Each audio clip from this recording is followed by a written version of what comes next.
بسم اللہ الرحمن الرحیم۔ معزز سامعین السلام علیکم۔ سامعین، ہر ایک شخص مستقبل بنانے کے لیے تگ و دو کرتا ہے۔ ان میں سے کامیاب وہی ہے جو دنیا اور آخرت دونوں جہانوں کے لیے تیاری کرے، اور چونکہ موت ایک اٹل حقیقت ہے تو ہم سب کو اس کے لیے تیاری کرنی چاہیے۔ اچھی موت ہر مومن کی خواہش ہوتی ہے، لیکن وہ کون سے اعمال اور گناہ ہیں جن کی وجہ سے خاتمہ بالکفر کا اندیشہ ہوتا ہے؟ خاتمہ بالخیر کی نشانیاں کیا ہیں؟ خاتمہ بالخیر کے لیے کون سے اعمال اور دعائیں کرنا ضروری ہے؟ سامعین، یہ ہے آج کی ویڈیو کا موضوع۔ سامعین، اللہ تعالیٰ جب کسی سے بھلائی کا ارادہ کرتا ہے تو اس کو قبل از موت 3 کام کرنے کی ہمت عطا کر دیتا ہے، اور وہ 3 اعمال کون سے ہیں؟ آئیے پہلے ان 3 اعمال کو تفصیل سے بیان کرتے ہیں۔ پہلا عمل، حضرت انس رضی اللہ تعالیٰ عنہ حدیث مبارکہ بیان کرتے ہوئے فرماتے ہیں کہ جب خدا اپنے مخلوق بانوں سے بھلائی کا ارادہ کرتا ہے تو اس بندے کو زندگی میں ہی آزمائش میں ڈال دیتا ہے تاکہ وہ اپنے گناہوں کی سزا اسی دنیا میں پوری کر جائے، اور اللہ تعالیٰ جب کسی کے ساتھ برائی کرنا چاہتا ہے تو اس کے گناہوں کو روک دیتا ہے۔ اس بندے کو اپنے کیے کی سزا آخرت میں بھگتنی پڑے گی۔ دوسرا عمل یہ ہے کہ حضرت عائشہ رضی اللہ تعالیٰ عنہا سے مروی ہے، جب اللہ تعالیٰ اپنے بندے کے ساتھ بھلائی کا ارادہ فرماتا ہے تو موت سے 1 سال قبل ایک فرشتے کی ڈیوٹی اس بندے پر لگا دیتا ہے۔ وہ فرشتہ اللہ تعالیٰ کے حکم پر اس بندے کو نیک کام کرنے کی طاقت دیتا رہتا ہے، برے کام سے روکے رکھتا ہے۔ اسی طرح جب وہ بندہ فوت ہو جاتا ہے تو لوگ کہتے ہیں کہ یہ آدمی اچھے وقت پر اپنے خالق حقیقی سے جا ملا ہے۔ سامعین، تیسرا عمل کچھ اس طرح سے بیان کیا گیا ہے کہ روایات میں ہے کہ اگر کوئی بندہ یہ چاہتا ہے کہ میری موت پاک صاف جگہ یا جمعہ کے دن آئے تو اس کو ذکر الہی کثرت سے کرنا چاہیے۔ سامعین، عقائد کی درستگی، اتباع سنت اور ہر طرح کے معاصی بالخصوص جن پر وعیدیں آئی ہیں، مثلاً زنا، چوری اور ناجائز طریقے پر دوسروں کا مال کھانا، ان چیزوں سے بچنا ہی حسن خاتمہ کے ذرائع ہے۔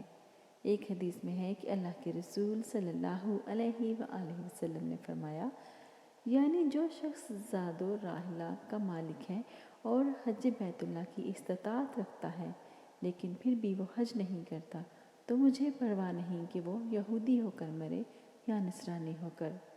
اس حدیث سے معلوم ہوا کہ فرائض کا اہتمام بھی بہت ہی ضروری ہے۔ ہمیں چاہیے کہ مذکورہ بالا امور کے ساتھ ساتھ ان اعمال کی طرف خصوصی دھیان دیں جن پر جنت کی بشارت دی گئی ہے، مثلاً یتیم کی کفالت، پابندی کے ساتھ مسواک کرنا، صدقہ خیرات کرنا، اللہ کی نعمتوں بالخصوص نعمت ایمان پر شکر ادا کرنا وغیرہ وغیرہ۔ اور موت کی تیاری کچھ اس انداز سے ہو کہ کسی بھی وقت موت کے لیے انسان تیار رہے۔ چنانچہ جس وقت یہ آیات نازل ہوں جس کے بارے میں اللہ تعالیٰ ہدایت کا ارادہ فرما لے تو اسلام کے لیے اس کی شرح صدر فرما دیتا ہے۔ یہ سورۃ انعام کی آیت نمبر 125 ہے۔ اس آیت کے نزول پر نبی مکرم صلی اللہ علیہ وآلہ وسلم نے فرمایا، اللہ جس کو ہدایت دیتا ہے تو اس کے دل میں اللہ تعالیٰ نور ڈال دیتا ہے۔ اس پر صحابہ کرام رضی اللہ عنہم اجمعین نے پوچھا، یا رسول اللہ، اس کی علامت کیا ہوگی؟ تو آپ صلی اللہ علیہ وآلہ وسلم نے فرمایا، آخرت کی تیاری، دنیا سے بیزاری اور موت آنے سے پہلے موت کی تیاری۔ حضرت معاذ رضی اللہ تعالیٰ عنہ ایک حدیث اس طرح روایت کرتے ہیں کہ نبی کریم صلی اللہ علیہ وآلہ وسلم نے فرمایا، جس شخص کی آخری بات لا الہ الا اللہ ہوئی تو وہ جنت میں داخل ہوگا۔ علماء کرام نے مسواک کی سنت کے فائدوں میں لکھا ہے کہ مسواک کی سنت زندہ رکھنے والے بندے کا خاتمہ کلمہ طیبہ پر ہوتا ہے، اس لیے مسواک کرتے رہنا بھی اچھی موت کا سبب بن سکتا ہے۔ حضرت عبد الرحمن سے روایت ہے کہ میں ایک بار حضرت عبداللہ بن عمر رضی اللہ تعالیٰ عنہ کے ہاں تشریف لے گیا۔ وہ کعبہ کے سائے میں بیٹھ کر لوگوں سے خطاب فرما رہے تھے کہ ایک دفعہ ہم رسول اللہ صلی اللہ علیہ وآلہ وسلم کے ساتھ سفر کر رہے تھے کہ ہم نے ایک جگہ پر قیام کیا۔ ہم میں سے کوئی بندہ حمل لگانے کی تیاری کر رہا تھا اور کوئی تیر چلانے کی تیاری میں مشغول تھا۔ کوئی شخص اپنی بھیڑ بکریاں اونٹ کو چرانے کے لیے باہر جانے کی تیاری کر رہا تھا کہ مؤذن نے اذان کہی اور ہم سب نماز ادا کرنے کے لیے جمع ہو گئے۔